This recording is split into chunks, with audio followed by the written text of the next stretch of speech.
Hey, ladies and gents, and welcome to the Controlled Interest Gamecast, our first episode of the new year, episode 83. As always, I'm joined by Jordan. Konnichiwa. And Dom. 2018. A brand new year. Sorry for not having an episode last week. We were meant to record, but I've been recovering from a cough. I'll do my best to edit it out of this episode, but for some reason you hear me. That's why. It wasn't even really a cough. It was more of like a sore throat where it led to me like making noises with my mouth. You know what I mean? I don't know. It's not necessarily a cough. Yeah. So we have something quite like a bit. that. Close enough. We have quite a bit to go over in terms of what we've been playing since we haven't talked for a while. I haven't played too many different games. I've just played a couple of games. So I'll go over mine pretty quickly. So I played a bit of Injustice 2. I hopped back in. I don't own any of the new DLC. For me personally, as much as I love Injustice 2, I'm not that big of a fighting fan. So to me, I think the DLC is like overpriced quite a bit, in my opinion, for individual characters and stuff. That's my own gripe. I like a lot of the new characters added, especially Teenage Mutant Ninja Turtles, but for me it's a little bit too overpriced. Anyways, I hopped back in to do some multiverse stuff. I just felt like playing a fighting game in preparation for Dragon Ball FighterZ, which comes out in a couple of weeks, which I'm super excited for. It's going to be my first new game of the new year. But yeah, just had a blast in that multiverse, the replayability. We've talked about it before. Super fun. Also have been playing Overwatch. So I hopped back into Overwatch, not necessarily for the seasonal events, but because Overwatch League started, which we've covered numerous times on the show. I don't really need to go into it. Their esports league. Played a bit of that. Yesterday was the premiere of the Overwatch League on Twitch. We're not going to cover this in the news section, so I just wanted to mention it briefly. At its peak, it had over 450,000 concurrent viewers on Twitch, which is impressive. Really cool. They're treating it like real sports franchises. They're selling merch. They're doing the thing. They're set for, if you guys get a chance, at least just tune in. It is amazing. Blizzard is putting a lot of money into it. They signed an exclusive contract with Twitch to broadcast it too, so there's a lot of money behind it, and it shows. Like over 400,000 concurrent viewers is insane. Also, I've been playing a ton of PUBG, a lot of PUBG solo and with my buddies, having a blast. It's probably the game I've played most over the last 2 to 3 weeks since we've recorded. Once again, another news story we're not going to be covering, but something that's kind of crazy, which is expected, is they recently announced that Xbox has passed over 3 million players. So, yeah, it's not really surprised anybody. The game's blown up. They're constantly doing updates, which is good because the game has a lot of problems. I've mentioned before on the show, I love PUBG. I'm having a blast with it. It has a lot of issues. But the constant amount of communication they're having and the numerous updates, I think they're already at update 5, and it's been out less than a month. The day of recording it, we're on the 11th, so it's, a little less than a month because it came out on the 12th of December, I believe. But yeah, enjoying PUBG, having a blast. My friends are loving it too, and it's just great in this time of the year where nothing new is really coming out, and you can either decide to play games you never got a chance to go back to, or just spend time in multiplayer games like I have, Injustice 2, Overwatch, and PUBG. I finished Black Mirror Season 4, enjoyed that, and I think I'm going to start doing the watch an MC movie every week thing. I need to catch up because I'm already a couple of weeks behind, but I'm super excited for Infinity War, so I might hop on that bandwagon as well. That's pretty much it for me. What about you guys? So, haven't played a whole lot. I played some more. I am Setsuna because I am getting excited for Lost Sphere from the old Tokyo RPG Factory. Not a big fan of that studio name, but either way, I'm excited for Lost Sphere.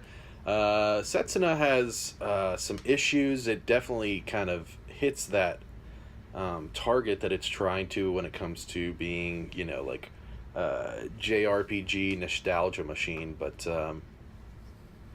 there's just a lot of stuff about the game that could be a lot better. I mean, it is the studio's first game, but a lot of the tutorials are just really convoluted, and you got to read them a couple times, or at least I do, to really get what they're saying. And there's just and furthermore, there's the mechanics themselves are convoluted, which might lend reasoning to why the tutorials themselves are a little overly complicated, and so some of the stuff in the game is just kind of obnoxious.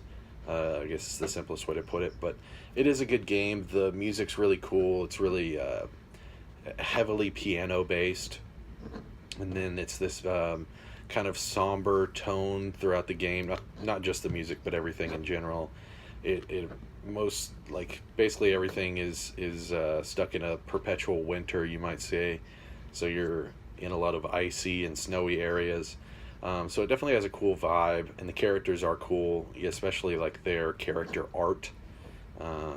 Very lovely stuff. I mean, Square Enix definitely has that down as far as making their Japanese role-playing game characters look beautiful. So there's plenty of things to love, but there's also quite a bit that I'm not so into. But it's a solid game, and I definitely am a little more hopeful for Lost Sphere, because I do think that it's going to... I think they'll probably get the issues that me and a lot of other people have had with this game, so I'm hoping for improvements, I guess. And then last night I started watching mini-series, or I guess anthology series, Philip K. Dick's Electric Dreams, which is, I described it earlier as kind of being like a version of Black Mirror where they only adapt short stories by Philip K. Dick.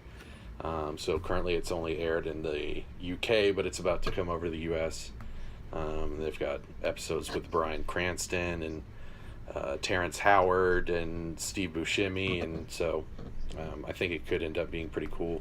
It'll be on Amazon Video tomorrow. Yeah, so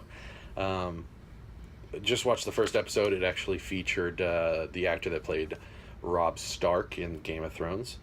It was pretty cool. So I think what's his name? I looked it up because I was trying to figure out if he was Scottish or Irish, but I can't remember his name. He's pretty known. Starts with a name.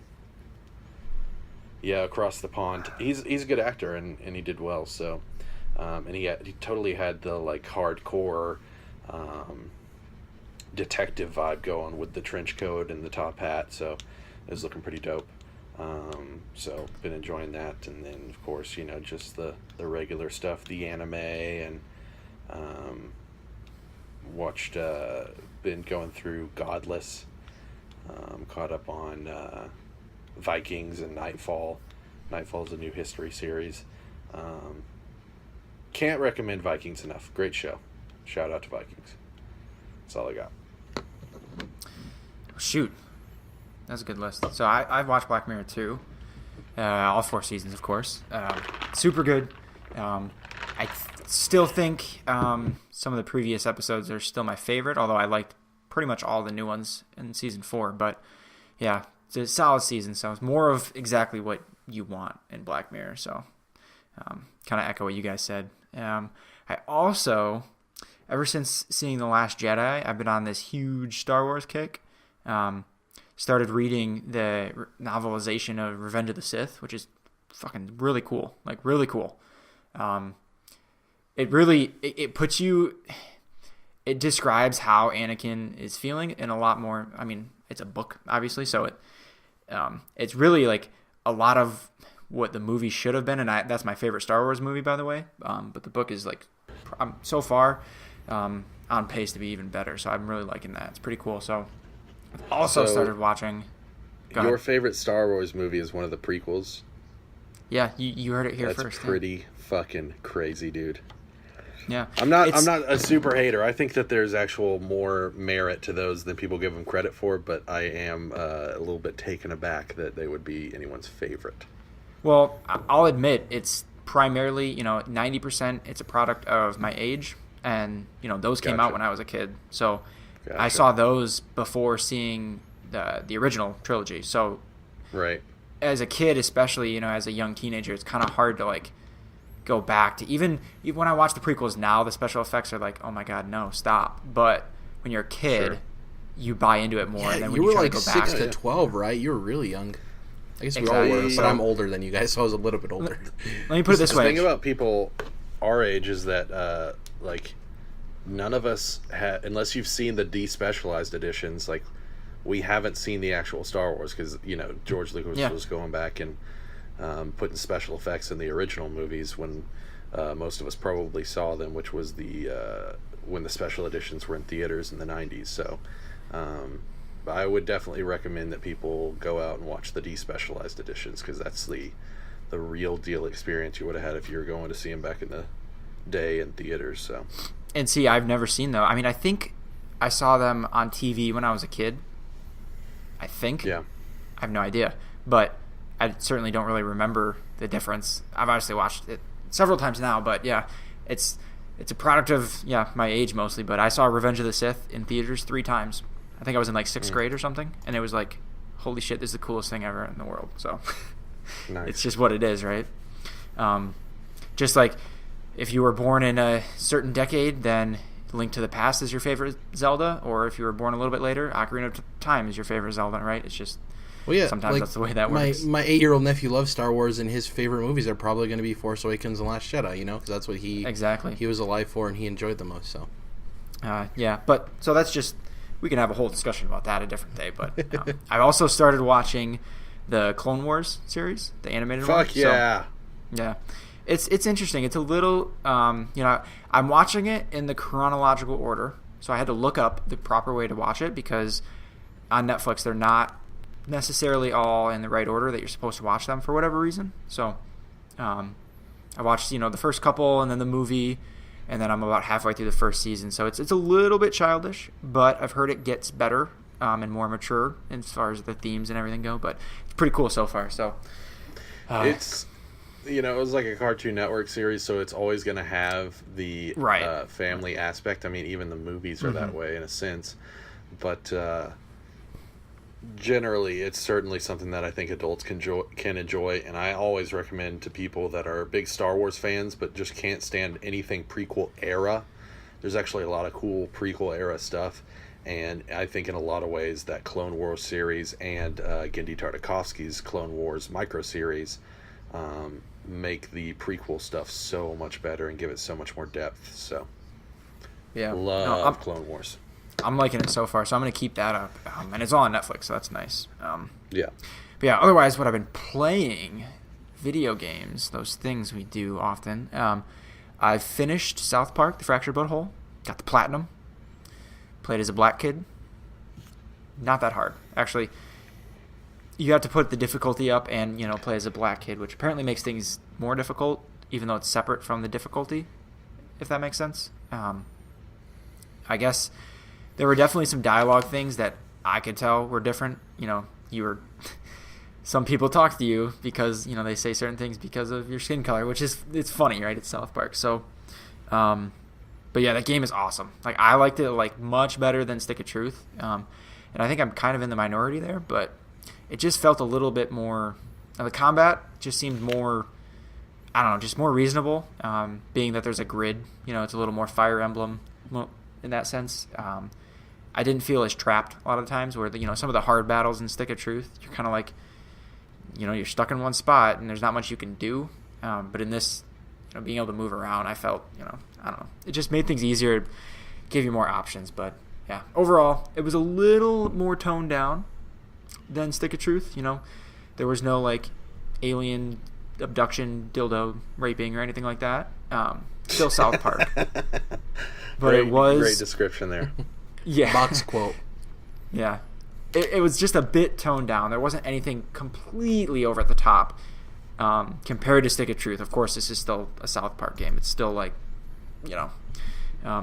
stripper tries to kill you with her massive ass and things like that. So, Jeez. Still South Park. But yeah, it's so unrealistic.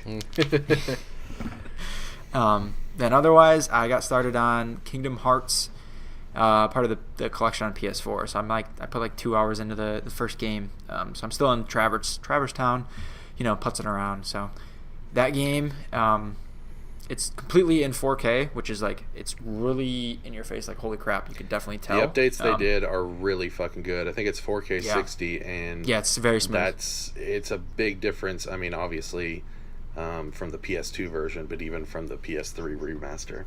I have a quick question. So, the way they handle trophies in that, is it each game has an individual plat, or is it the collection itself has a plat?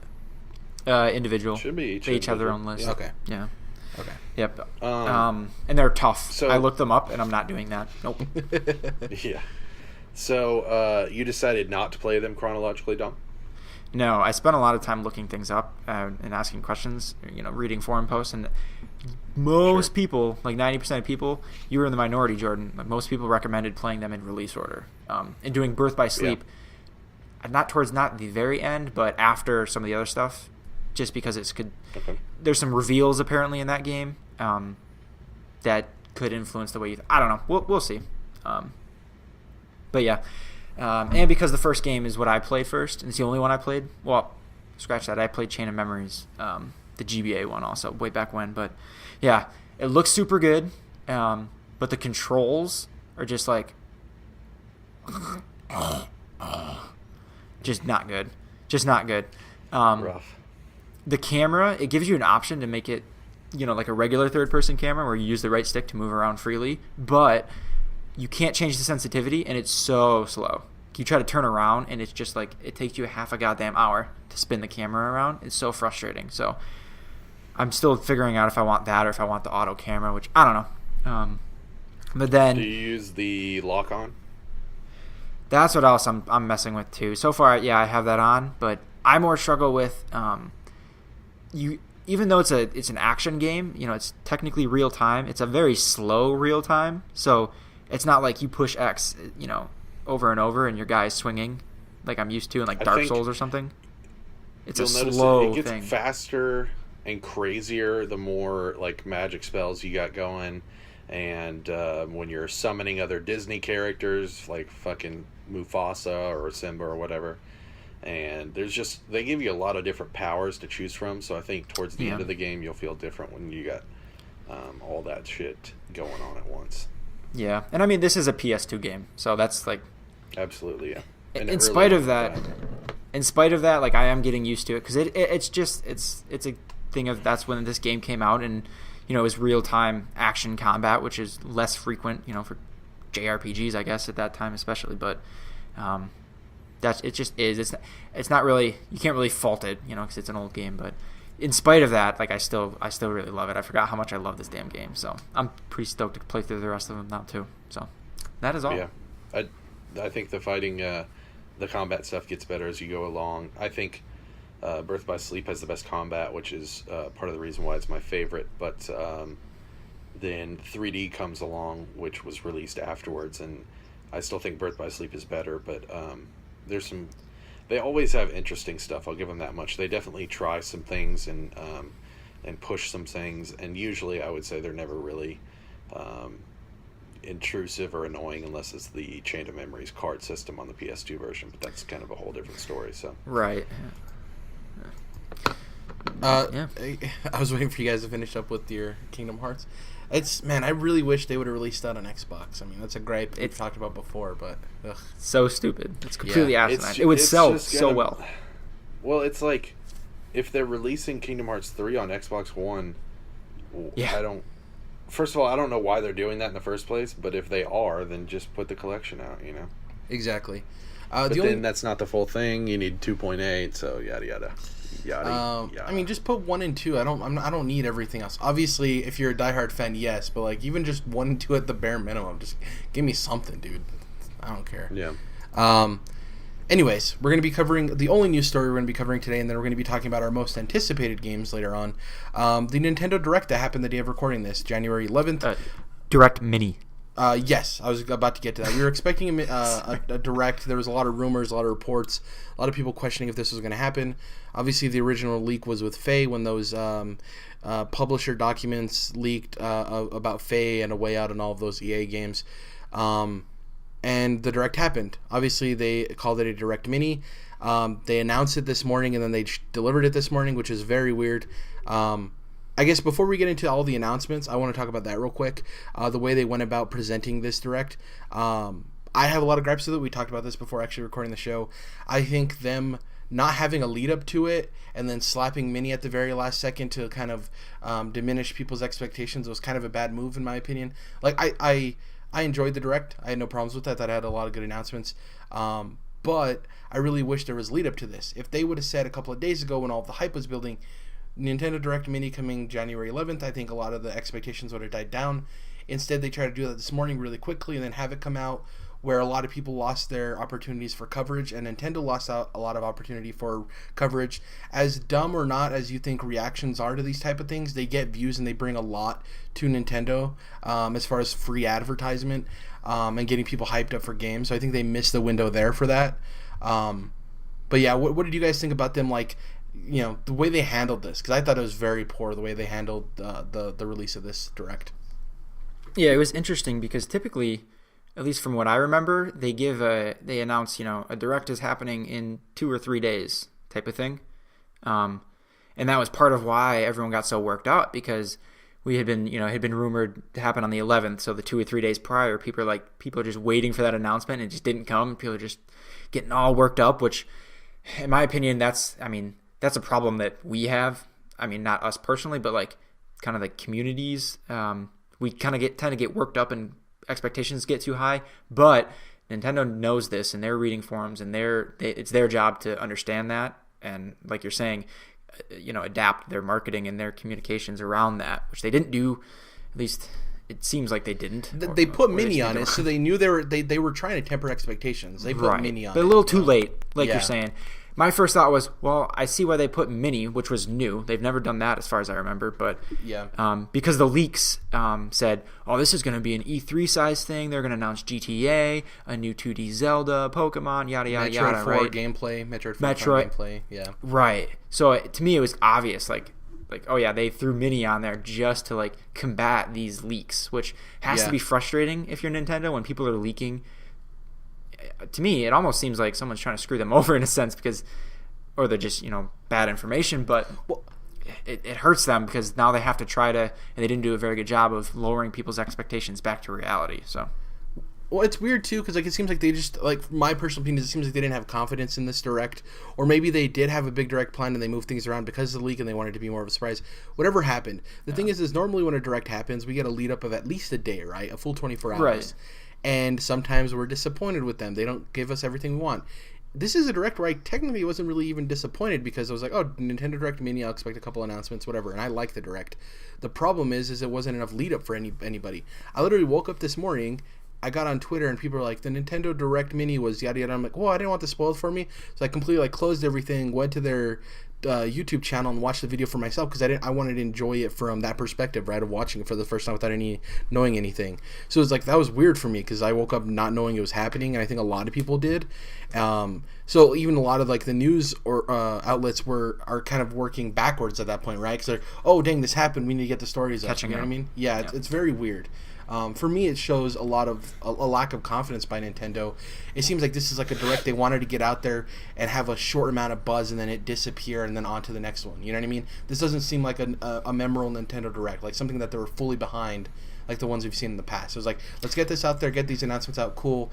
People will forget about it later on. It won't be that important of a Direct in hindsight, you know? Very weird. Yeah, and we can talk about and like criticize or, you know, say what they should have done with as far as their marketing strategy, but like for us, I mean, we're gonna look at what they talked about, what's coming, and make our decisions. We're not really influenced by the presentations or whatever. Kind of like back when PS4 Pro was announced, like the first presentation was like kind of shit, and probably should have been done much better. But it didn't matter to me because I like went and looked up what I wanted to know about it, and I made my decision on that. But well, for the masses. And there's that different perspective there. It's like all three of us enjoyed the Direct for the most part, but we can still be critical about the way they handled it, right? Those are two different things, right. Yeah. We don't have to be like, oh, super pissed off. Jordan, what about you? You have any thoughts on the way they handled the Direct Mini? I think the lead-up that you were mentioning earlier, I think they were just skittish. Yeah. Hearing Freaked the out. buzz, and so they decided to call it a Mini. And the crazy thing about it is, looking at the list of announcements, for me, there were more announcements that I was interested in than most of the, you know, normal-sized Directs. So I wasn't really worried about the whole Mini aspect of it. I kind of just, and this is how I do most of their Directs, is I just look up the list of what they announced, and then if I want to see something, like I wanted to see what the deal with Luigi and Mario Odyssey was, so I just skipped through the YouTube video, the 15-minute YouTube video, and found it. And I think they called it a mini, which it was shorter, but it wasn't for me mini in the sense of the announcements because I thought it was actually really It's So weird now, stuff. It's so weird. now 'Cause when their problem is going to be everything. Now they've set a descriptor to their directs other than Yeah. a game. They've said this is a mini. So now every direct that follows, if it's just direct, it's got to be bigger than this, right? And it's weird because we don't know what mini constitutes. Does it constitute time because it was only 15 minutes? Does it constitute the Yeah. number of announcements? Because like Jordan, I don't Exactly. think there was a low number of announcements. Yeah, I think it's time. For me, it could even be the mini means like the expectations you should have. You know what I mean? Like I think that. Sorry, go ahead. I just don't think they needed to call it a mini. I think you just call it Exactly. a direct. Like, it's just a shorter direct. I don't understand. Because they've had, 25-minute directs, haven't they? Yeah.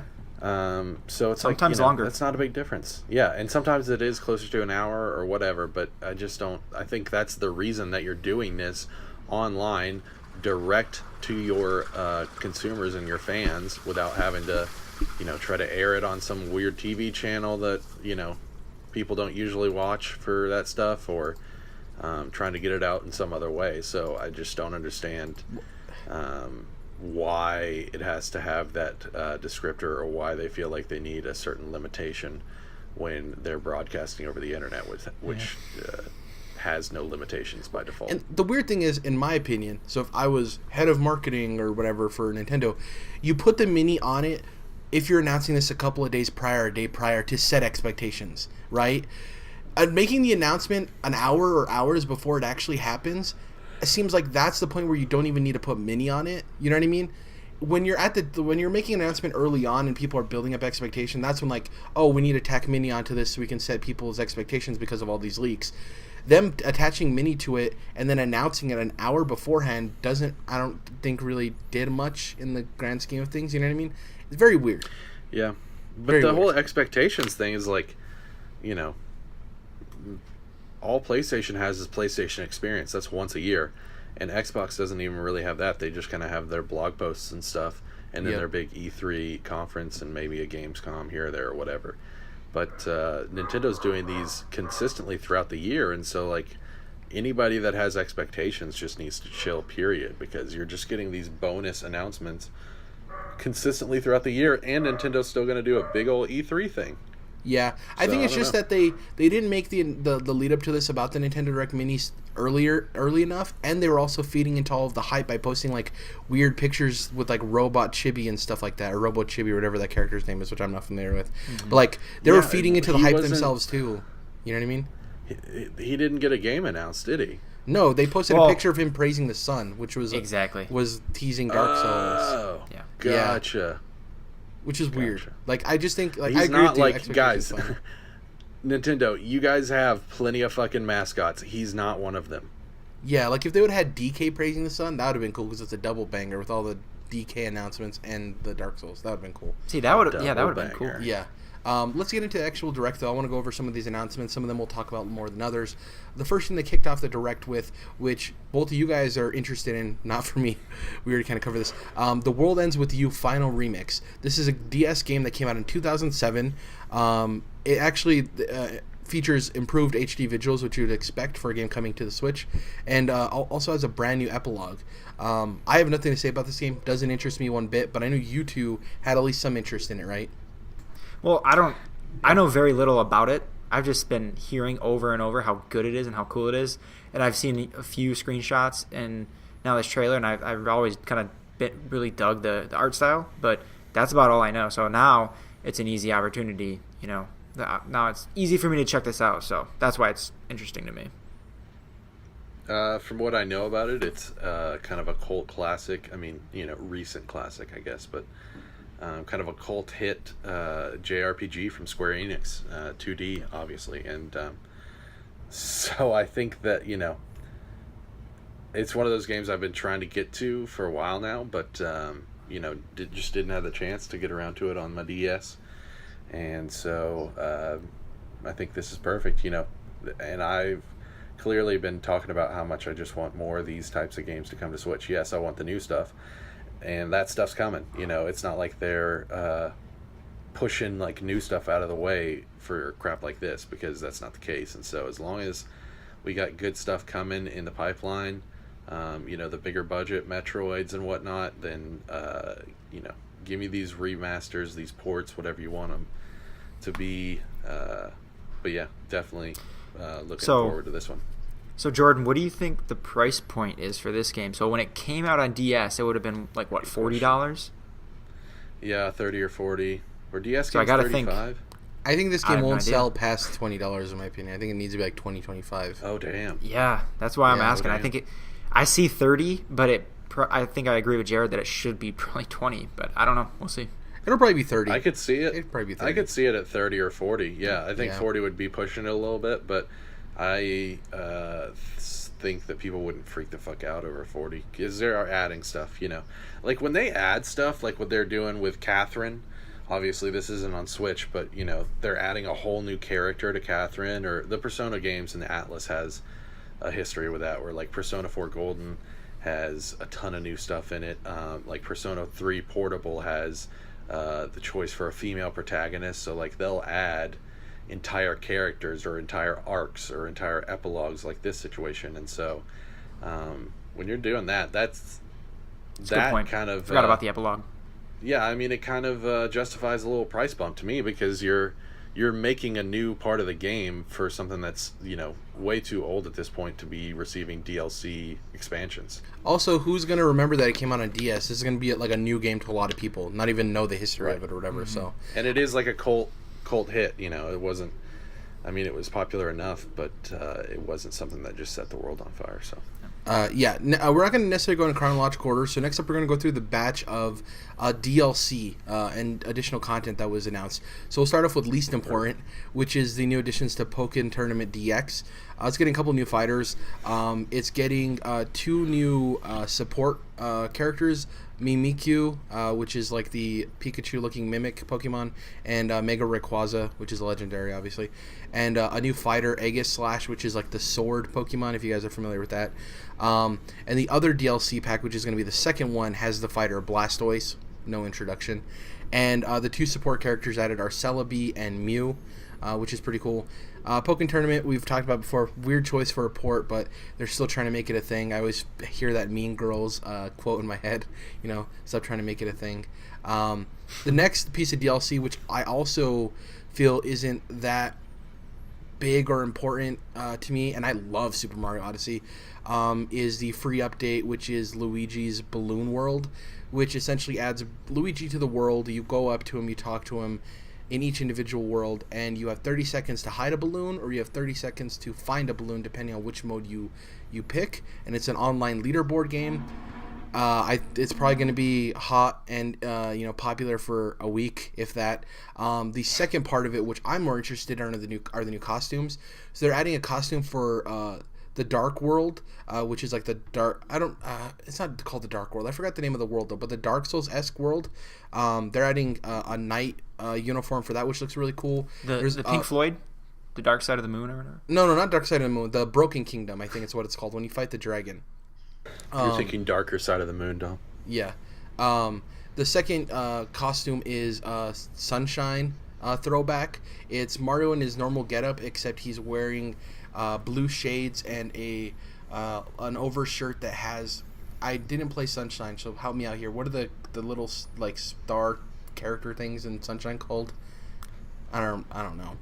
The main The characters. star characters or the palm tree looking dudes? Those dudes, yeah. Yeah. Fuck. Anyways, it's a can't door. remember. It's a pattern on the jacket he's wearing, which looks pretty cool. And the third one is like a secondary mobster type uniform. There's the black pinstripe suit, and this one seems to add more of like a Pauline look. So it's more like maroonish-y red, which is really cool. Yeah, I'm not really excited for this update. It's cool that it's free. Like, I'm not complaining, but it's nothing I'm going to really dive into. I'm going to hop in to get those new costumes, but that balloon thing doesn't really do much for me. I don't know about you guys. I don't know if it... Still can't remember the characters, but I think it was Isle Delfino. Is that the sounds island right. that he goes to in Sunshine. Yeah. And the last DLC, I don't know if you guys had anything to say about the Super Mario Odyssey update. I don't want to cut you guys off. Not really. I mean, I think it's a free update, but I do think because this didn't have a season pass. Zelda and Kingdom Battle did have season passes, so Yeah. I was a little worried about the possibility of DLC. But I think this is the perfect tease for a possible expansion to come, which is what I'm really looking forward to. I wanted Luigi to be playable. That's what I was hoping for. Yeah. Well, I think this introducing Luigi might Yeah. be the the road leading down to kind of what they did with New Super Mario Bros. U, which was New Super Luigi U, I think was the DLC. And you can only access this once you beat the game too, so it's not going to like bend the world in any weird ways of the deep story of Super Mario Odyssey. Yeah. But it is cool because this Not also breaking opens the canon. door to other characters that can hop in and be these like events right on the side, which is really cool. Add more depth to the game post game. Yeah. Anyways, the last one, which I think is the most important one and the most fulfilling and meaty one, is the Donkey Kong update or Donkey Kong DLC that's coming to Mario plus Rabbids Kingdom Battle. It adds Donkey Kong and a whole new world. It looks like Mayan tropical themed, which fits in perfectly with like DK. Really cool trailer. People are wondering if for all of the characters, and this hasn't been confirmed around, for all of the characters is the Rabbid counterpart. So people are wondering if Rabbid DK, which is a boss in the base game, is going to be the counterpart that you get in the DLC, which would be pretty cool. Yeah, do any of us have Mario plus Rabbids Kingdom Battle? Nope. Yeah. Yeah, you Love do. it. Did you end up beating the story, or are you still just working your way through it slowly, Jordan? I don't remember. No, I haven't played it in a while. Okay. But it's something that I plan on, could get back to, and could also kind of just hop in at any point, which I'm really not that uncomfortable with doing with any game. I usually just hop into a game that I haven't played with for a long while, and give myself time to get reacclimated. So, but anyways, that's a side point. It was a game that I liked enough to actually be like, okay, I could see myself buying this season pass. Obviously I would need to play it more to warrant that purchase, but another game that I'm very excited that it's getting DLC, even if I'm not necessarily playing it right away, just because that shows, basically this whole little conversation we're having about the DLC. Obviously Nintendo was supporting DLC on Wii U, but this I think is kind of a whole nother level, and the Switch, we've talked about its issues with downloading stuff from the store and all that, but I still think that this is them heading in the right direction with the expansions that they're bringing to these games. Yeah, I agree. Next up, we're going to get into the little like third-party pocket here. So first up is this weird tag team fighting game called SNK Heroines Tag Team Frenzy. I'm not familiar with SNK, so it's completely lost on me. It looks like a very interesting game. It's very fan servicey, to put it lightly. I doubt Dom has anything to say about this. Any secret love for SNK Heroines though? Dom's too busy playing Peach Bleach Splash. God. Next up, Payday 2, which we've known about, has a release date February 27, 2018. It actually features an exclusive character, a timed exclusive character, Joy, who's this very like cyberpunky character with an LED mask that lights up and changes colors and stuff. Very reminiscent of that side character in Watch Dogs 2, which I don't know the name of. The dead mousy looking guy. Do you guys remember that character from the trailers and stuff? Reminded me a lot of that. But I was just gonna say, people love making memes about how Skyrim just keeps getting re-released. And Payday 2. Payday will not die, man. Payday 2 will never die. Really cool. It's interesting to see how it's going to work with the Switch's online infrastructure because it's such a heavily online multiplayer focused game. That's going to be interesting. Next up, we have a couple of smaller games. First up is Celeste, which is a game I didn't know about but looks super cool. It's from Matt Makes Games. It's an indie action platformer. It's coming out January 25th, which is like right around the corner, a couple of weeks from now. It has a very retro 8-bit looking style, and it's hard to explain. I don't know if you guys saw the trailer for it, but it involves a dash mechanic, and it prides itself on multiple difficulty settings for various different types of players. So there's like baby mode, and easy mode, and normal mode, and hard mode, and like ultra hard mode. So it like has a vast array of different play styles. The aesthetic looks really cool. I think it looks like it could be a game where if the platforming feels right enough, it could be a hidden gem. This is a game that I didn't know about, and now it's on my list of I might end up picking it up because it looks very unique, even though it's taking the retro style, which has kind of been taken on by a lot of games recently. But cool. So and January 25th, which is like soon. So yes, Jared, I hope you'll forgive me for one more tangent here. If you have a game, if you have a movie that you're making, if you are starting a band, why do you give whatever it is that whatever art it is or art team that you're starting, why do people just do shitty names like Matt Makes Games? Like, it might be such cool studio names, like studios like, Sucker Punch, Naughty Dog. Those are awesome names. Yeah. There's awesome band names like Led Zeppelin, right? Or Pink Floyd. And then there's just stuff like Matt Makes Games or I Love Music, the DJ. That game company. Yeah, it's like, fucking come on, man. You're supposed to be creative people, and this is the best you could come up with. Well, that's funny because it's one of those things where, like, I think it's creatives who are solely based and focused on the type of things they do. So when it comes to a decision like a name where it's so broad, you know what I mean? It's like, well, I don't know what the name should be. I don't know. The worst is... Toothpick, nail pick. I don't know. The worst is it's like the Jordan Jarvis Experience. Like, fucking get the Dave Matthews Band. Really? Really? Yeah. Come on. It's not even you're full of yourself. It's like you couldn't think of anything besides your own fucking name. Really? Yeah. Get out of here, Matt. Get the fuck out of here, Matt. Back on track. This is a game that we kind of anticipated seeing, considering it was the whole point in us thinking that there was going to be a direct in early January. Faye, or Fee, however you want to pronounce it. I've heard it pronounced both ways, too, officially. So I don't know what the actual official Faye pronunciation is. We'll go with Faye. Controlled interest approved pronunciation. So this is the game that's being published by EA for their indie collective, which I don't remember the name of. Do you remember the name of it? EA Originals. EA Originals. It's coming to the Nintendo eShop on February 16th, as well as all other platforms. Looks beautiful, looks awesome. Glad to see this game finally coming out. So this means that the two games we knew about for EA Originals are coming out within a month of each other. Faye comes out in February, and then A Way Out's in March. This is a game that I was going to be picking up on the Xbox One, more than likely. And I still might, depending on what discount I get with EA Access on Xbox. But it looks like it fits right at home on Switch. So, beautiful game. The whole Originals thing, just I don't get it. For one, it's like, you guys are so big. I feel like you could have more than one of these or two going at a time. Yeah. And also, like, from what I've seen of Faye, it just looks like a basic indie game, kind of like Unravel did, and none of the three games have interested me, especially because A Way Out is interesting, but then, like, you got to play it with somebody else. So I'm like, well, a single-player option would at least be nice, but, yeah, I just... Artists. Obviously... yeah, sorry. I obviously have big quarrels with EA, and this is just another one, I guess, but, like, it's very... I do feel like it's disingenuous of them to be like, we're this nice, friendly indie supporter company, but then they're going to gouge the shit out of you with Battlefront 2 and the like. So, yeah. Next up, as far as third parties, is for you. Ease 8, Lacrimosa of Dana, which is a very odd name. Matt Makes Games, Lacrimosa of Matt.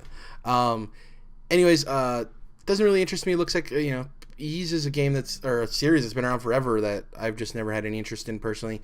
But a lot of people love it.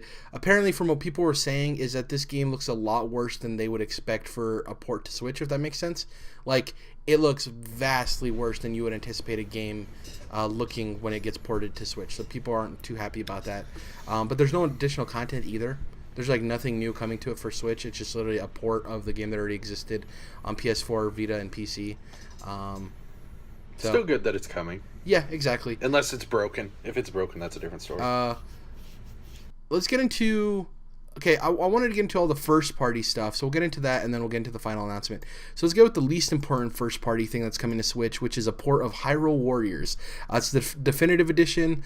It's going to actually include all of the content from the Wii U and 3DS versions, and it's also going to have Breath of the Wild characters, which I don't know if that was in either of the previous versions. This is one of those... I think this is even worse than the Pokken Tournament DX port. Like, who really wants Hyrule Warriors, man? You know what I mean? I don't know. It just... This whole port is like... Ugh, to me. I'm like, man, okay, there's better ports to be had, and they might be coming, but it's just... There's like, probably 15 Wii U games that people really want to play, and like stuff that people would really get into and would really be sad that they missed out on that console. And Pokken and Hyrule Warriors are not 2 of those 15 at all. I think this must be one of those things that like we just don't have good visibility into, because when this original Hyrule Warriors game got announced for Wii U, I was kind of like, what the fuck? Like, no, that's dumb. But then not long after, it gets announced for 3DS. Like, how did they even... Why do they... I mean, that makes sense, though, because Wii U didn't have an install base, and they probably want to sell based on all the work they did, so they move it to 3DS, which had the most units, right? But then they announced, like, Fire Emblem Warriors, right? The Fire Emblem version of this game. I think that's on Switch, right? I don't even know. Yep. Yeah, it's on Switch, yeah. And I had the same thought, like, really? Are these games, like, popular? Are they selling or something? Well, I don't think they do on the That's why West. there's I think they do better over in Japan than they do here. Yeah. Yeah. And now That's this, why so there's, it like, must 10 sell. Dynasty Warriors games, you know. Exactly. Yeah. Very weird. We're running a little long, and I want to get to our most anticipated games, so we're kind of punch through these last ones. I think there's only one that we'll probably want to talk about for a long while, which is the game. I guess we don't have to talk about it too much, Jordan, because I think it's going to be in our other segment. So, but the other port, the one that people are probably actually excited for, is Donkey Kong Country Tropical Freeze, which I'm stoked is coming to the Switch. This is one of those games like Captain Toad Treasure Tracker, Super Mario Maker, that we were worried was going to be stranded on the Wii U, and it's coming over. Fantastic, awesome. People have made jokes about, oh, this is what Retro's been working on. The Switch port, which isn't true, is probably handled by a different studio. But yeah, it's coming out May 4th, 2018, which is awesome. Celebrate Cinco de Mayo with the Tropical Freeze. Last up, we have a couple of things. So we have Kirby Star Allies, which is the Kirby game coming to Switch, which has a date of March 16th. We have Mario Tennis Aces, which I don't want to talk about too much because it's going to be in our next segment. But the last announcement, which is really cool, was the Dark Souls Remastered. So this is coming out May 25th, 2018, coming to Nintendo Switch, PS4, Xbox One. PS4 and Xbox One are going to be getting 4K 60 FPS, and the Switch version isn't. But it's going to be remastered with the technology from Dark Souls 3, and it's going to actually include the Artorias of the Abyss DLC, which is fantastic. And this also states that there's going to be multiplayer with up to 6 players on dedicated servers on the Switch. So super interesting. So the Switch version will be better, though, than the original, right? It'll still, when you plug it in, Yes. I think it'll be 1080p. Yeah. And assuming the frame rate is a solid 30 FPS, whereas like on 360 and PS3, in Blighttown specifically, and a few other areas, it dropped real low. So I think it should be better than the original, at least. I think Dark Souls Remastered on the Switch will be like the way it's up-resed on backwards compatibility on Xbox, which I found to be pretty good from the original version. Probably even better than that, because they're making the remaster and they're probably just downscaling it instead of upscaling the base game. You know what I mean? If that makes sense, you know what I'm trying to say there. Yeah, I think so. Yeah. Really cool. There was also, not in the Switch announcement, but Dark Souls related, there was a trilogy collection for like $450 announced for PS4 exclusively in Japan. No Western release date yet.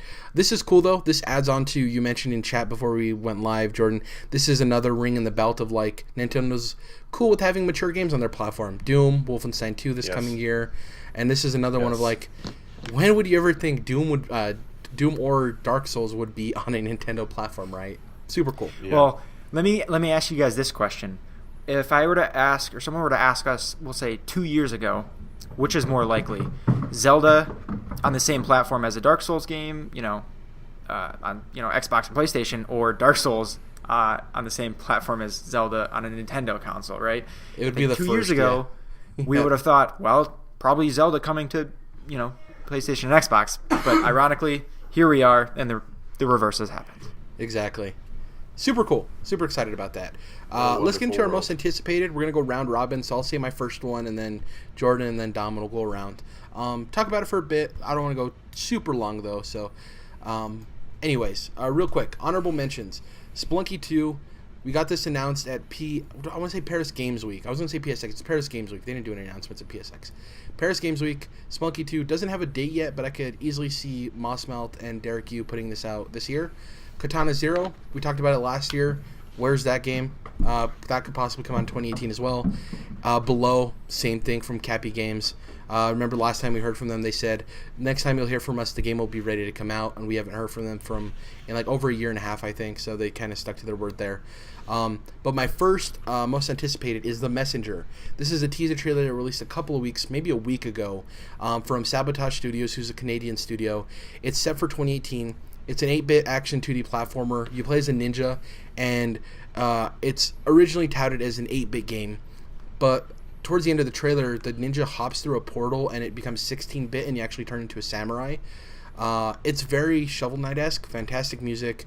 It's been winning tons of awards at the indie festivals in Canada for indie games, and it looks like Shovel Knight a lot, but it differentiates itself. Gameplay, I think, is different. There's some mechanics that kind of look similar, but there's a character progression. There's gear, which is kind of similar to Shovel Knight. And it has a cool sense of humor. One of the scenes in the trailer is this like looming figure that comes down, and you just see like this big purple cape from behind, and he lands on the ground and he turns around, and he's actually a skeleton dude that's like half the size of what he looked like coming down. It's like very intimidating. He's like, oh, it's a weird little skeleton dude. So the sense of humor is really cool too. This came out of nowhere. I really hope it's awesome. No platforms announced yet. I actually did email these guys from our email from Controlled Interest and asked them like, hey, any news on platforms? Is this coming to Switch?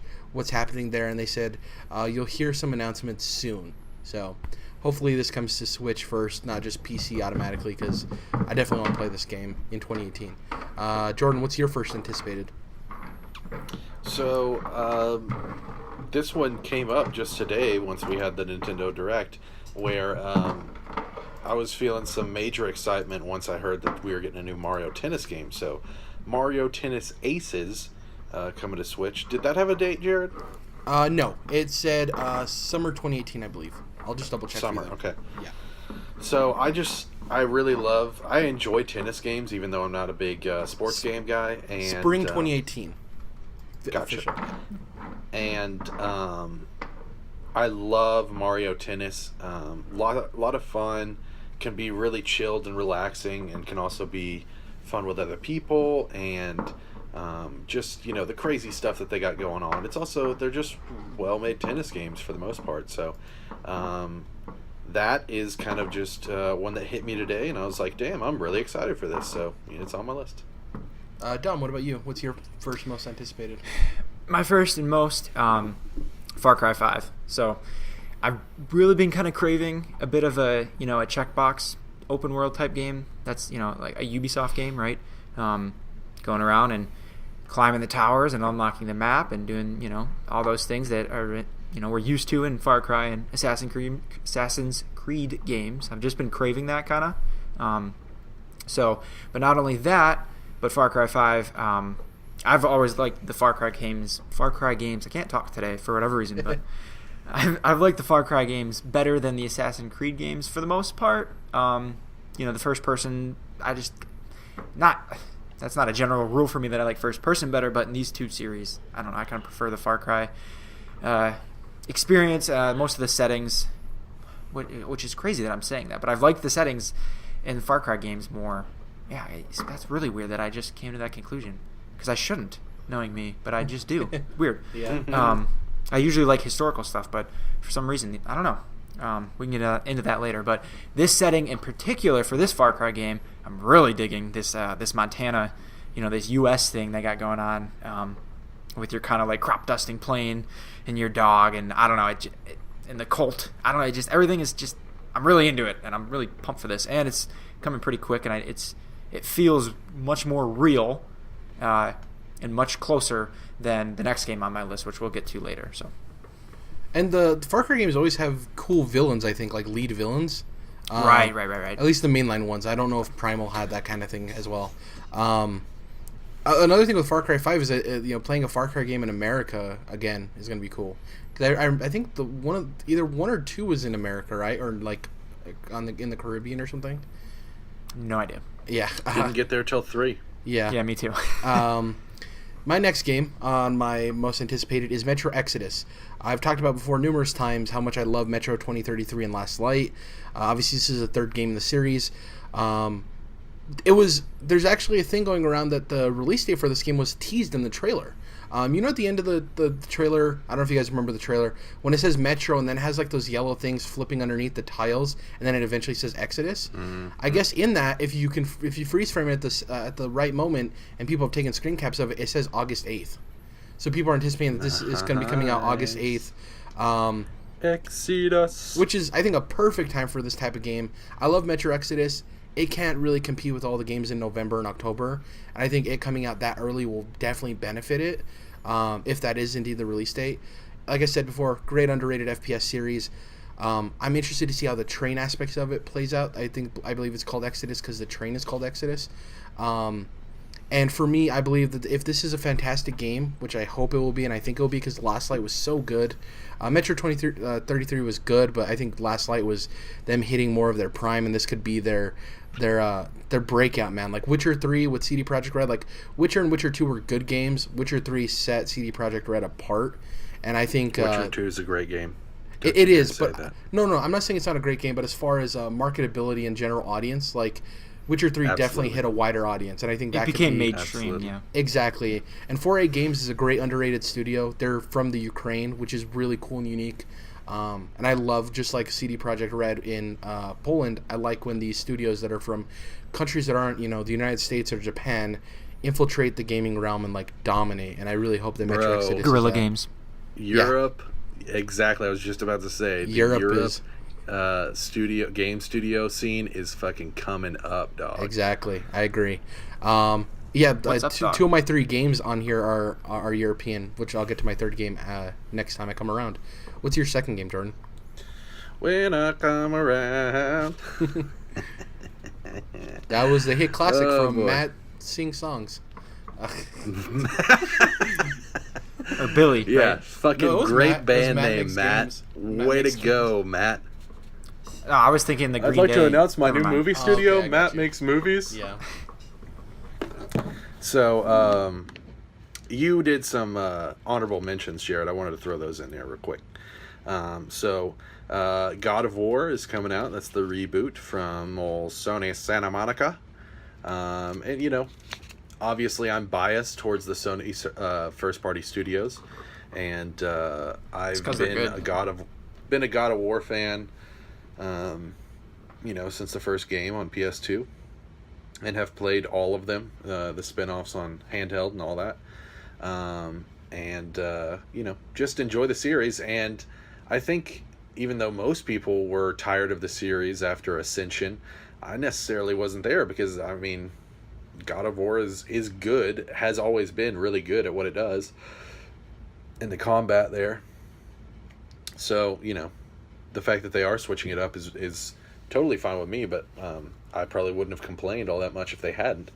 Regardless, the fact that they're diving into Norse mythology is fucking awesome because I love Norse mythology and have been getting into it these last several years, especially now watching Vikings, which dips into it as well. And then, it's been brought into the mainstream by the Thor movies too, so that's it's a good time for Norse mythology, I guess that's what I'm trying to say. So I'm excited for God of War. And then, obviously, I'm fucking pumped over Ni no Kuni 2, The Revenant Kingdom.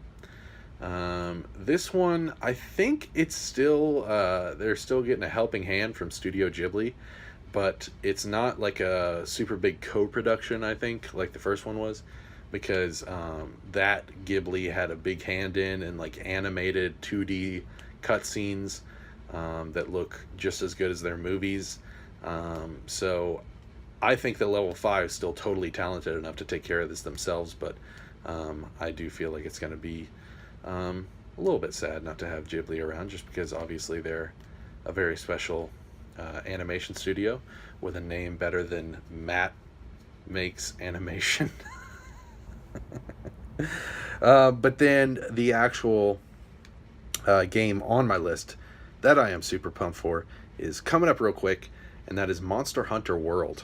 And I think, honestly, the reason that I'm so excited for this is because I think I'm going to get some Bloodborne feels out of this. Because that's kind of... that vibe. Well, I mean, you know, you're fighting these giant monsters, which is part of what you do in Bloodborne. You know, it's fast-paced action, third-person action adventure, RPG. High skill And, cap.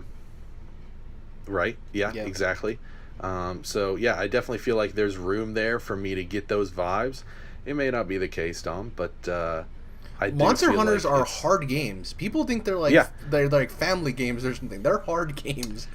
Yeah, they're certainly known for not being, you know, just a walk in the fucking park. So, and then, you know, you got the cool Aloy DLC, which I do think she just fits well into this game. And also, I've been wanting to play Monster Hunter for years now, but they've always been on Nintendo and specifically a lot on their handhelds, which I don't think is a great place for third-person action adventure where you're battling giant monsters. So, I think this is a great spot for it to be on PS4. I think it's going to look great on PS4 Pro. And then, you know, the fact that they're kind of even diving into a story mode and stuff like that.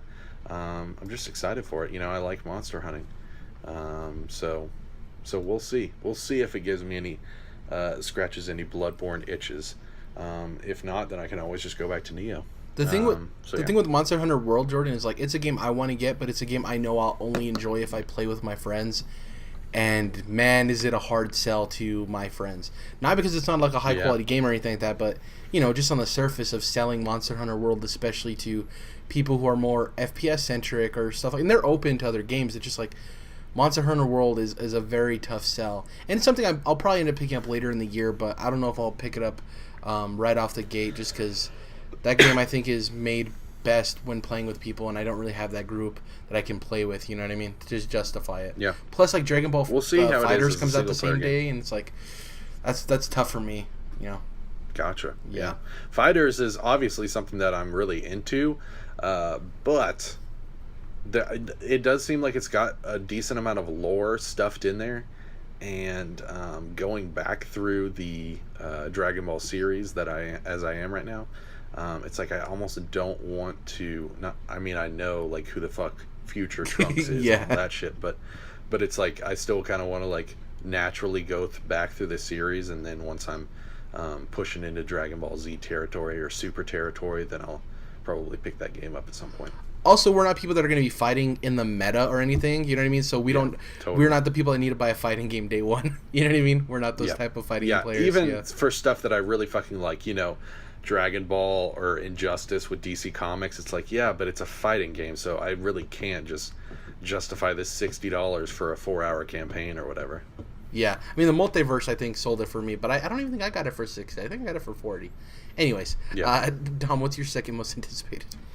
So my second most anticipated, and it's pretty unanimous. People are kind of unanimously agreeing that Knack 3. it's not actually going to hit, Sorry. and that it's not actually going to hit Knack. 2018. And that's Kingdom Hearts 3. Because this is, even though it was officially announced for 2018, this is Square Enix, and this is a big RPG, so pretty safe bet that it doesn't end up making it, but I'm super hyped for it, so it makes the list irregardless. And especially Regardless. now, you're right. I got you, Especially after the complaints I just made earlier about the controls and kind of the antiquated nature of Kingdom Hearts 1. I mean, assuming from the trailers I watched, you know, 3 will be, you know, much more modern and fluid in that Dude. sense, so it's going to feel great. Combat is looking slick. Exactly. I can't wait. The other thing I'm holding on hyped for- to. Nomura said years away last year, and it's been fucking ages since Kingdom Hearts 2. So I am just like putting my hype on the back burner for this. But I'm very glad that Yeah. you're excited, Dom. Yeah, and then the other good thing, or the other high point I have excited for, or can't fucking say a sentence today. I was happy that Toy Story was the new world that they announced, because Oh man, my one yes. gripe, my one potential gripe that, you know, I could have with this game, or even like I'm not even sure some of the other worlds they have in the other games, but my one gripe would be that I don't know anything about Big Hero 6 or Tron or Big Hero whatever 6 is else, so right? good. Yeah. Right, but I have no idea, so I don't have I have no connection to that. Whereas every world in the first game, aside from like Winnie the Pooh, I had a pretty heavy connection with, especially when I was younger. So I was glad to see Toy Story was the world, because yeah, that was a movie a couple movies that I loved as a kid, as every kid did. So, yeah. They've had a lot of worlds at this point from a lot of different Disney properties. So, Right. I feel for them trying to like come up with new ones that aren't totally fucking irrelevant. I have a question real quick. It was a good choice. It could be a simple answer, Jordan. You don't need to go on a tangent or anything, because so obviously geez. you're a big Kingdom Calling Hearts me guy. out. No, because I know it's something you could talk about for a while. That's why specifically Sure, what I'm about to ask. Do you think we have a better chance or a higher chance? Because everyone wants this and everyone's crying about it and think it's going to happen. But like realistically, do you think we have a higher chance for a Star Wars world or a Marvel world, or neither? Like realistically speaking. I would say Marvel, but then you look at the logistics and it's like, well, is it just Avengers? Is it just X-Men? Is it all the fucking Marvel characters, or like all the big ones at least? That's could be a logistical nightmare unless you're like, no, it's 4 worlds and, it's Avengers world and X-Men world and Fantastic Four world or whatever you want to do. But that could be a little messy. If you just do Star Wars world, which doesn't make sense because Star Wars is all about the galaxy that it takes place in. It could just be, your one set of characters, your Han and Leia and Luke, or your Finn and Poe and Rey. or it could just be fucking Jar Jar or some shit like that. But I was obviously going to bring it up. I think you nailed it, Jared. Like, Dom, you just got to believe, man. You just got to get deep down in your soul and believe, because it's fucking happening. It's happening. I swear Dom believing they're in do it makes and me want to believe in it. Oh, yeah. I'm thinking both, Jared. Ooh. I don't think either, any more than like maybe one of the characters comes in as a summon or something like that. Well, if they were going to do it, they would do it the fuck up. And I just feel like, they've done Pixar movies. They expanded into Pixar movies and not just Disney. They've done Pirates of the Caribbean and stuff like that. They've got Tangled and Big Hero 6, which you might not think would necessarily work, and Tron. So I definitely think that it's not out of the question. Nightmare Before Christmas. I love that one. Yeah, it's a great one.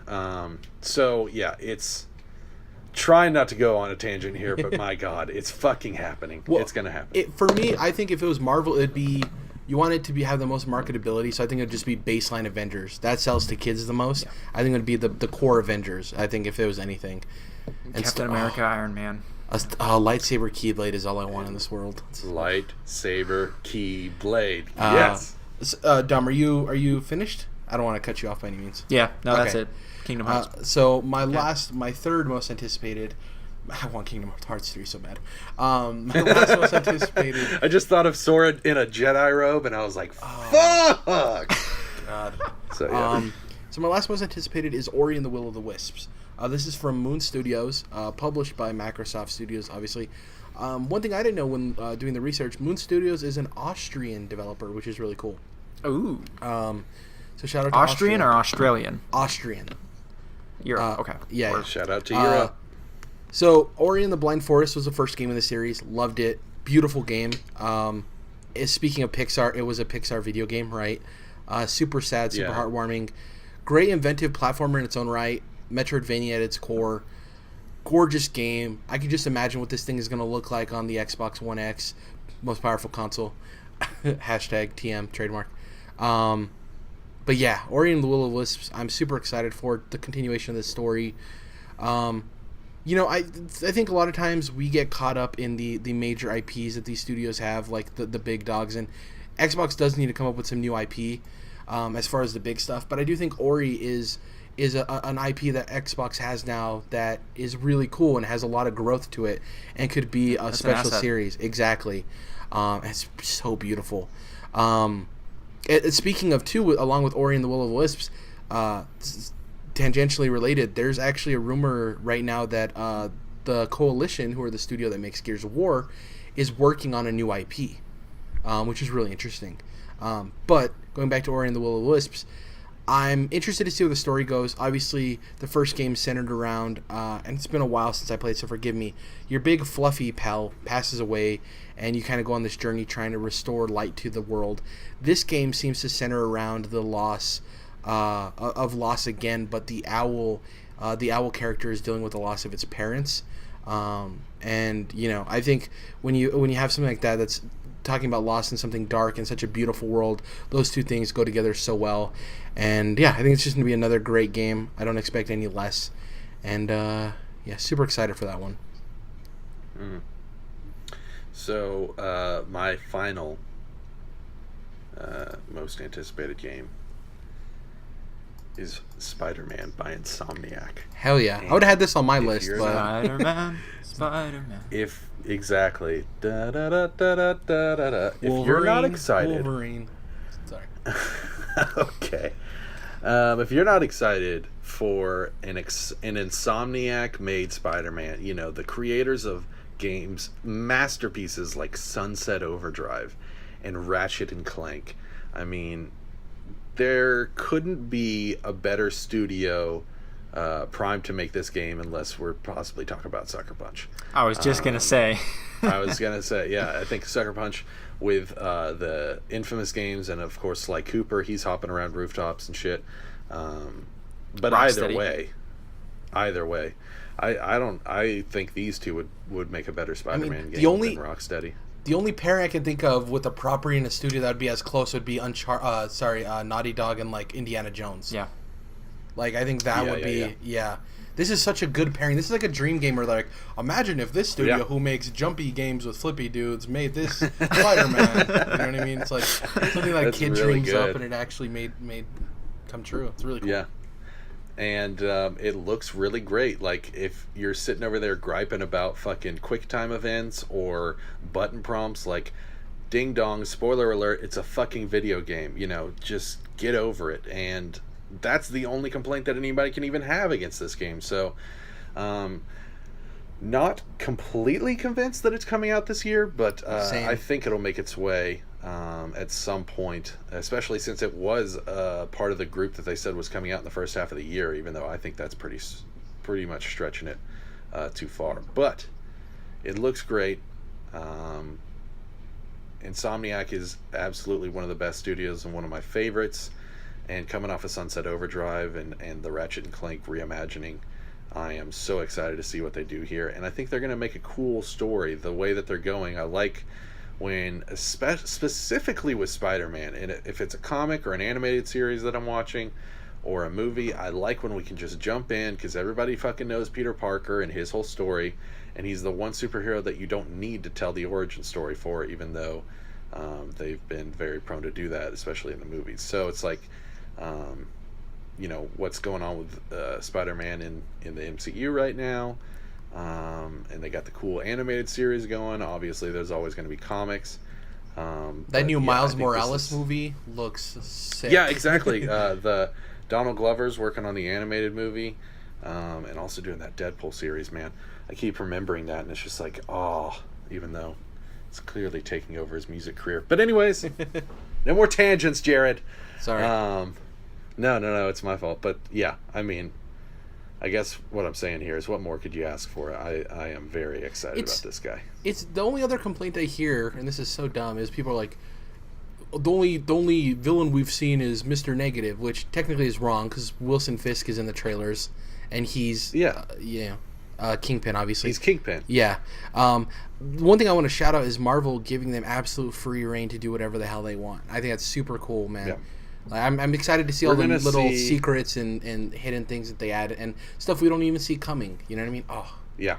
Yeah. And I definitely think there's going to be several villains in this, and one's way bigger than Mr. Negative. So I'm cool with that. Just show me Mr. Negative, and then let me, find and discover the other ones on my own, which, unfortunately, even though I'm probably not watching any more trailers for this game, I'm still probably going to hear about it at some point or read an article or whatever. So that is what it is. But either way, real quick, I don't want to go on too long of a tangent. I don't think that they're going to fuck this up.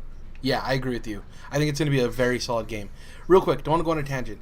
I have a theory of what I anticipate the story will be about, Jordan.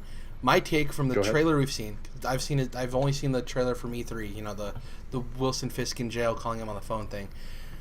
My weird theory for this is that Wilson Fisk is going to be in jail, and basically the game is going to be Peter struggling with his relationship with Wilson Fisk, and Wilson's going to be basically manipulate him into taking down all of these other big villains, right? Obviously, Mr. Negative, Mm-hmm. and you expect Osborn and all of them. Doc I think Ock, at the end of this game, the big thing is going to be Fisk gets out, and basically everything that Peter's done in this game, this storyline, is going to make it so Fisk becomes the powerhouse in New York, and he's the mayor, and it's basically like Peter having to deal with the fact that he just helped the Kingpin rise to power by eliminating all of his enemies. If they do it the way you're talking about, that would be really fucking dope. And either way, they're good. They're great storytellers, and they're such a talented game studio. So like I said, I don't think they're gonna fuck it up. Also, they've teased Miles Morales, and it's their own universe. That's the best thing is they're not connected to anybody else, and they don't have to shoehorn in 25 years of the MCU or whatever it is. So I'm very excited about that too. Also, shout out to Yuri Lowenthal, who's playing Peter Parker. Underrated voice actor, man. This guy's so good. Absolutely. Dom, what's your last most anticipated? All right, this sounds silly, but it's Dark Souls Remastered. Now, I played through this game, like 3 or 4 times now, at least 100 hours in my life with this game, but I just can't wait, man. Like, it's just the perfect excuse to play it again, and now in 4K and 60 frames per second. So I'm pretty sure I've decided on going with the PS4 version instead of the Switch, but check some graphics comparisons once it gets closer to release here. But I'm just ready. Be an ugly match right there. Yeah, we'll see. I'm still I'm open, and we're gonna see how it looks. But I also when like was the timing. Last time you played it? A while. 2012. I was in high school. Was it? You haven't touched on it since. PS3? Wow. I have it on like PC, and I've putzed around with it, but I haven't done I haven't played through it fully. Since when I first got it, and when I first played it, I played through it like 3 times. I think a 4th time, not sure, but Jeez. Yeah, I was into it. Like I was lights out. This is No life. shit. Yeah. So I'm pumped. I know it's a remaster, but like, if I'm being honest with myself, like, I'm looking forward to this. Frankly, as cool as Spider-Man looks and God of War, like, this is where I'm at, and I want this real bad. If hoping Sony had announced Bloodborne 2 at the same time as the Direct, which do you think you'd be more excited for? In that case, Bloodborne 2, because that's a new game at least, and it's Bloodborne is in my like top 5 or so of all time also. So I would rather a new game in the Souls series, so to speak, than the Dark Souls remaster, I guess. But yeah, if that shit isn't on the way, you better right that fucking ship, Sony. Here's the thing: is we constantly hear about these like 40-year-old dudes that are fed up with having to purchase these old NES games over and over again. They're already getting us, Dom. When Dark Souls Remastered, I'm probably going to buy this game twice. Yeah, it would have probably. I'll buy it again. When they remastered on PS5, I'll buy it the fuck again. I don't care. This is not a virtual console situation. You're getting an upgrade. Yeah. You may not feel like it's worth that whole purchase, but wait a couple months and it'll be a few bucks on sale, and you're getting an upgrade that is worth something. Exactly. What do you think the price is on this guy? 60. I think 60. Nah. Maybe 50 if No I'm lucky. way. The fact that it comes with the Atari's of the Abyss DLC makes me believe 60. I could see 40. This is an old game. There's been 2 other actual Souls games plus Bloodborne since then. I think it's 40, no doubt. Yeah, but we're talking about that other that the world is you or whatever coming out at 40, and I couldn't see a remaster. I could easily see them tacking 60 and it selling. I agree with that. 40 is the high end for World Ends With You. 60 is the high end for Dark Souls. Yeah, I could see either way. I could see it going either way. I'm excited about it too. Sure. If we did like 50. a top 5 list, it might have cracked my top 5, Dom.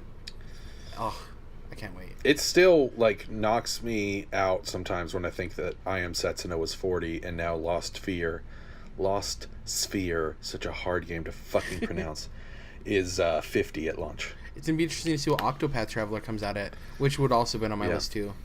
So let's hop into what we're going to be playing. Not going to go too long on this. So next week is going to be our Game of the Year episode.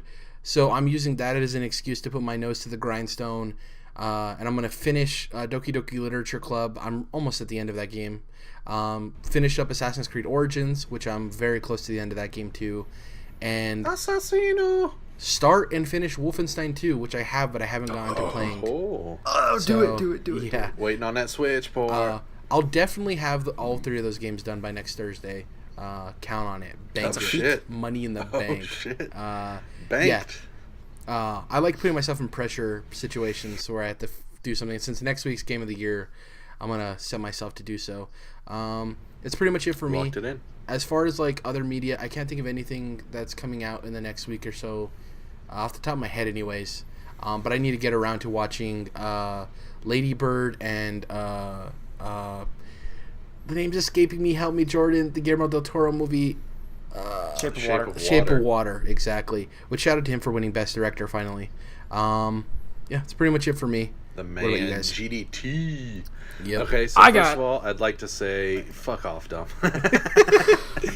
First and foremost. First off, I would like to say Star Wars The Clone Wars or Star Wars Clone Wars The Micro Series is better than Star Wars The Last Jedi. Second of all, I'd like to say that... a lot of people think that series is better than most of the movies. People love that series. That's not a surprising statement to me. People love the Clone Wars. Yeah.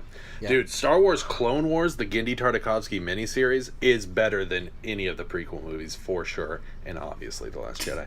Anyways, I think Lost Sphere isn't out till the end of the month, nor is Monster Hunter World, so there's nothing new coming up. So I'll probably continue on with Setsuna, and then... it's a new year, so anything's a possibility as far as what game I'm going to jump into.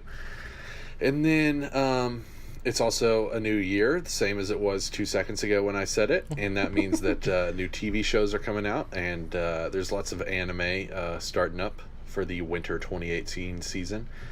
So I won't go into plenty of details there, but plenty to be excited for nonetheless. And... I think that's about it. Very vague for me, but Jared locked some shit down, so I gotta keep it vague because I don't want to be held to anything. Yeah, remember when you had to shave your head that one time? Jesus Christ! Yeah. I mean, it was about time, anyways. I'm gonna be honest; it wasn't a big loss for me, guys. You're like, a good excuse. Yeah. I mean, yeah, you got to do it sometime. Dom, you came out of the gates. What were we gonna say? I got Kingdom Hearts. That's it. That's what I'm grinding at. Do it. Grinding isn't the right word. Lathering in. What? How far into the game is Tarzan? I think that's earlier on. Very early, right? Yeah, super early. Man, I really want to go back and play it, but there's like no good way. Just release it on Xbox, jerks. I mean, if you really wanted to, then you could either emulate it on your computer, or you could probably get a PS3 and the remaster for around $100 or so. But I'll stream it to you. Also, Jared, I'm just gonna be a brat about it, to be honest with you. PS4s are $200. You're gonna want Spider-Man.